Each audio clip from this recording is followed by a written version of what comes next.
we've got a big weekend. TMD. Got to make sure you got your ducks in a row. Weekend preview. Can't ask for much more than that. Welcome back to the Morning Drive. I'm Alan Cavana. She's Kelly Crandall. We have a race coming up this weekend, Kelly. Bristol Dirt. It's good to talk about. Obviously, racing on the dirt for the third time in Bristol's history, but historically, we've been on the pavement, we've been on the asphalt, the concrete, and one of the kings of Bristol was Darrell Waltrip.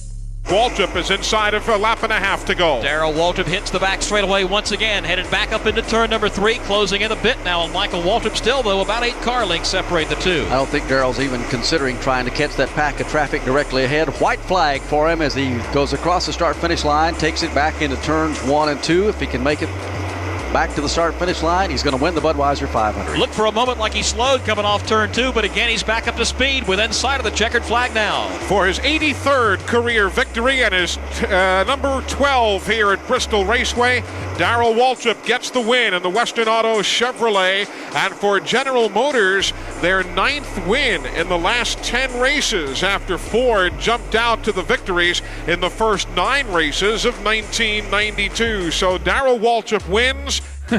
He's off right now playing with the camera people. Has got him a jug of water, and he's threatening to wet them down. Darrell, pretty happy day here.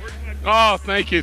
Yeah, this is for the new one back in Tennessee, and Sarah, Caitlin, Kearns Waltrip, and Stevie Waltrip, and Jessica Waltrip, and all the Waltrips, and everybody at just thank God for a great night for this team. They've worked so hard, and the Lord has really been good to us here these last few weeks.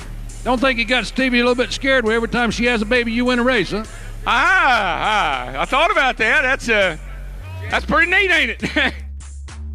Nothing like a winner. That was one of the final wins of Darrell Waltrip's Hall of Fame career. But starting this weekend, we are going back to Bristol. It is on the dirt once again. Truck and Cup will be on track today. The truck race on Saturday. And Ben Rhodes says the trucks on dirt, a natural fit.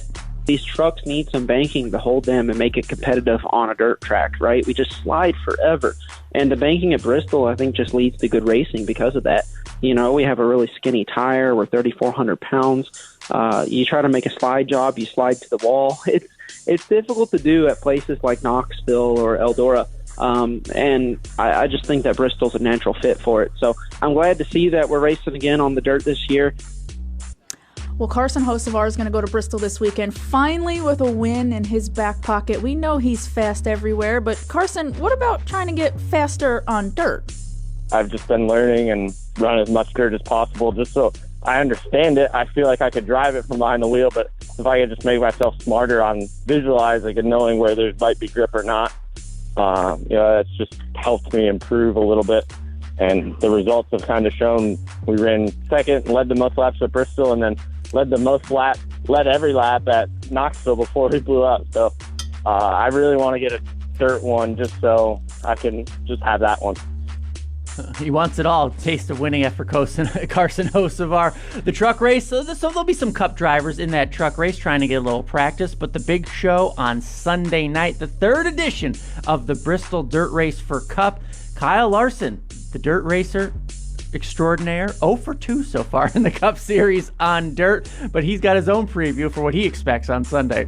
It's really slow pace for Bristol. You know, Bristol concrete, you get used to going so fast around there, but I don't know. It's dirt too. It could be different every time. I thought the track was nearly as good as it could get last year, and I hope with a little bit of weather that's in the forecast for this weekend, naturally kind of keep moisture into the surface, and we can put on some good racing again. So yeah, we'll see. I'm always confident going to Bristol, but it's so different. I don't really know what to expect.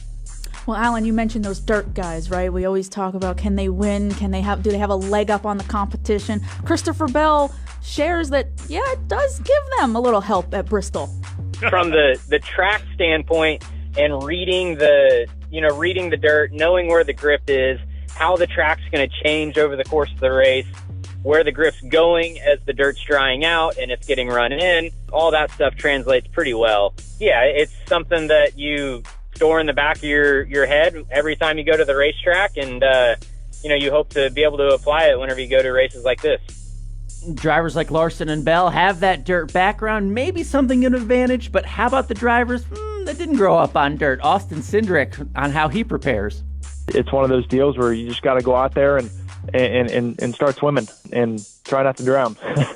I think that's the best way to approach it and look at it, and certainly review film and notes, and be able to come into the room pretty prepared and ready to adapt to wherever the track goes, and how things seem to play out in the races and the heat races. But from there, there's no real replacement for on track. Well, in keeping with the theme of preparing, Alan, how do you prepare? When you look back at the last two races, as Joey Logano has said, they've been two completely different races on the dirt. Well, they've been two completely different races so far, right? One was really dry and slick and drove a lot like an old asphalt surface. Last year it rained a lot, and it was definitely more like the tacky dirt track racing. You have to drive the car completely different. Supposed to rain again this weekend at times, so I guess I'm expecting it to be a lot like last year. Joey Logano, the inaugural dirt winner at Bristol. Maybe he can help his teammate Ryan Blaney out. Ryan Blaney leaning on family for some dirt advice. We're always talking, after the practices and stuff like that. It's always nice to kind of get his thoughts on things, and because he's seen it all, and especially the dirt side, he has tons of experience, and it's always nice to kind of get his thoughts on stuff, and he watches. He's really good at watching other guys, and kind of giving me info on maybe they're doing something a little different, and I can try it, and it might help me, it might not help me, but he's always been good at that. So yeah, he'll be there, and I'll be in his ear, that's for sure. Dave Blaney's not a bad guy to rely on when it comes to racing. Talking about his dad there. Talking about dad. So again, Adam Stevens, from a crew chief perspective, he's going to lean on his driver, Christopher Bell. He's pretty good on dirt, but Adam's got a lot of work to do on his end of trying to be ready and prepare for anything this race is going to throw at him. With the weather forecast and rain, that throws another wrench in the works. Or just don't know, exactly when we're going to race with the forecast and the condition the track's going to be in, and the optimal setup for a day race versus a night race versus a really dry slick track versus something that's a little heavier and gripped up is completely different, and we might not have much time to sort it out. Plenty to worry about from the crew chief's perspective. Jeremy Bullins on how pit strategy at Bristol on dirt may play out. I would say there's no strategy at all. Like once you get enough fuel in it, like if you pit at the end of stage 1, you don't necessarily have to pit at the end of stage 2. Right. And you don't necessarily have to pit at the end of stage 1 to make it to the end of stage 2. So that really is your strategy for the weekend. It's like, am I going to pit at every stage, or am I going to stay out at one of them? So I think, again, that depends a lot on, what tire wear looks like, what the track looks like, and where you are track position-wise.